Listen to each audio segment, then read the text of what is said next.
Hello there. Welcome back, my friend. Hello, what have we here? Jedi, we've been expecting you. Knew I could count on you. Hello. Welcome to the rebellion. What fun! Hey everyone, Hybrid here, and today we are getting into the next episode of Black Series of Yesteryear, the series where we take a look at Black Series figures from, well, yesteryear.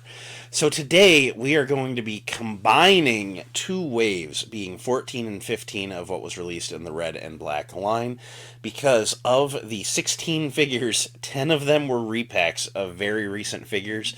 So I will flash up an image now of everything that was repacked. I'm not even going to go super in depth because I've talked about them rather recently on the series, so there's not really a whole lot to talk about, but we are very much in the middle of the merch drops for The Last Jedi, a movie that I hold near and dear to my heart.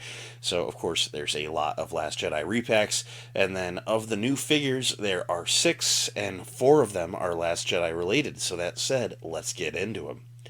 Starting off with figure number 54 is Supreme Leader Snoke. Now, he is a very good-looking figure. I mean, he looks horrible and ugly, but that is faithful to what we see on screen. No disrespect to the awesome Andy Serkis. But Snoke here comes with no accessories. It's a little bit of an empty box. He's a tall guy wearing his gold robe. I gotta say, this is the version that a lot of people probably passed on, because there was a GameStop exclusive for like $10 more that came with his throne, and like, why would you not? But, just talking about the figure itself, it is a very good representation of what is seen on screen. I do like this figure a good deal. I really have nothing bad to say about it. It's just kind of unmemorable because there's not a whole ton going on outside of it. You know, it's a good figure, though. One that was definitely needing to be released with the context of the movie. Figure number 55 is Resistance Tech Rose. Now, of our painted face characters, I don't think that this one was that bad. I think the likeness was actually alright. Again, I think photoreal trumps painted faces, even the good ones, but I don't think that Rose came out too terribly bad. I don't really get why a lot of people passed on her. I mean, I get that people didn't like her in the movie. I don't get why people didn't like her in the movie. I thought she was fine.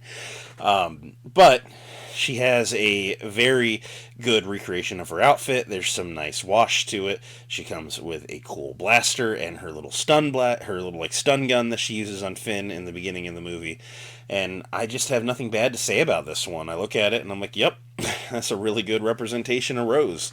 So I don't really have anything bad to say on this figure. I think that she's an essential addition to the sequel trilogy shelf. And if you don't have her yet for your sequel shelf, if you have a sequel shelf, I think you should go pick her up. She's pretty fun. Figure number 56. You might remember from several episodes back, we talked about Darth Revan and how he won a fan poll that Hasbro put on. Figure number 56 is from the second generation of the fan poll, and we got Jaina Solo from Legends. Now, this was the last time that Hasbro did this fan poll, where they were like, whatever character wins, we will definitely make. Because for the second time in a row, people were like, let's make a Legends character, and Hasbro really did not care to go into Legends. They were really trying to focus on the new stuff. Also, interestingly, I don't recall who was winning, but I remember there was a Facebook group for the book series that Jaina was in, and like the week of the final poll, it got posted in there, hey everyone, let's go make Jaina win this. I remember it was a whole thing that people were getting mad about, and this like book group of people that weren't going to buy the action figure anyway were just like, we like Jaina from these books from the 90s, and voted for her. I forget who she was going up against. It might have been a different KOTOR character or something. But I remember everyone was just like, really? Like at the end of it. But I think she sold well overall. This is one of the very few red and black figures I don't have, just because I just don't care. I mean, Legends is Legends for a reason, in my opinion. And a couple of y'all just clicked away, I'm sure. But she looks fine. I mean, she looks like a good recreation of whatever she's supposed to look like in the books. You know, I'm sure they did a good enough job on her. Moving on. This is where things get exciting. We are moving on now to the offerings from Wave 15, which was the first wave in the line to offer photoreal. And with that, figure number 57 is DJ as he appears on Canto Bite. I gotta say, the photoreal on him came out alright. This figure coming out so far after the movie did not do him any favors, because if they'd have put him out a little bit before the movie, there would have been people that were like, oh, hey, yeah, like this guy's, might be important in the movie. But then after you see him in the movie and he's in it for all of 3 minutes, he's a glorified cameo. It did not help this figure on the sales at all. I have him. I think he's a fine figure. I like the trench coat outfit, and he comes with 2 cool guns, and really don't have anything really bad to say about it. I mean, I think it was a good adaptation of he's ultimately a sequel trilogy Glup Shido at the end of the day, But I digress. Moving on to figure number 58. This is potentially one of my favorite in the red and black line. This is Rey in her Island Journey outfit. First photoreal Daisy Ridley, looks amazing. She comes with her poncho, with her staff, her pistol, and the blue Skywalker lightsaber. And this figure is excellent. I have nothing critical to say of this figure whatsoever. The only thing that really dates it is the double jointed knees. And even then, those are not the worst. I can forgive those. And I gotta say, this is an excellent figure. I have had one in storage for years now, waiting for the opportunity to someday hopefully get an autograph from Daisy Ridley for the autograph collection, because I really do like this outfit. I consider it iconic to the sequels. It's the outfit that she wears to go find Luke at the end of The Force Awakens. She wears it for the first act of The Last Jedi. It's just a really, really good outfit. It's her most different outfit from anything else that she wears in the entirety of this trilogy. And I like it a good deal. And this photoreal likeness, just superb. I mean, just great, great stuff. And now, this is probably where a lot of people are like, he's gonna talk about it. Figure number 59, Clone Captain Rex. Now, I will backtrack. I haven't even said my bad things yet. I do remember when it came out, being incredibly excited. This was our first Clone Wars character being brought into the Black Series. We had some Rebels ones, but we hadn't had any Clone Wars love yet. And at the time, this was a very, very exciting figure. He does have a pretty good Tamura Morrison likeness.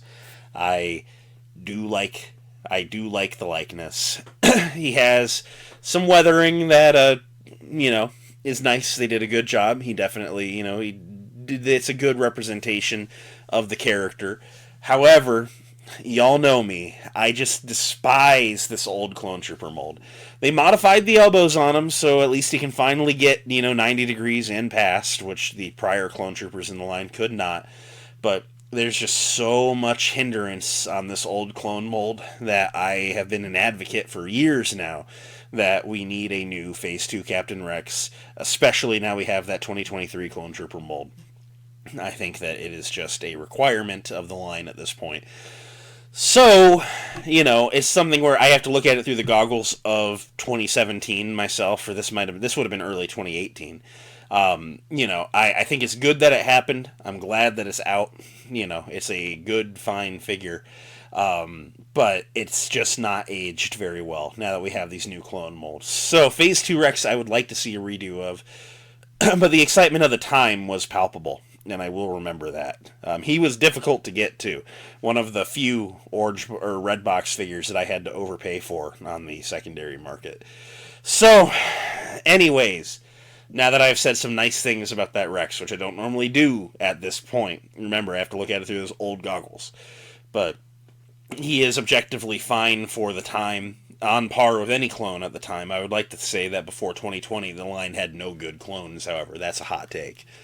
So, anyways, that was Wave 14 and 15 of the Red Box. Did you pick up any of these figures back in the day? Were you collecting? Have you picked them up since then? Let's have a conversation in the comments down below. I'm going to go work on something else now. So thank you so much for hanging out with me for this week's Black Series of Yesteryear. I look forward to catching you next week. Until then, may the Force be with you. I hope you all continue to have a great day.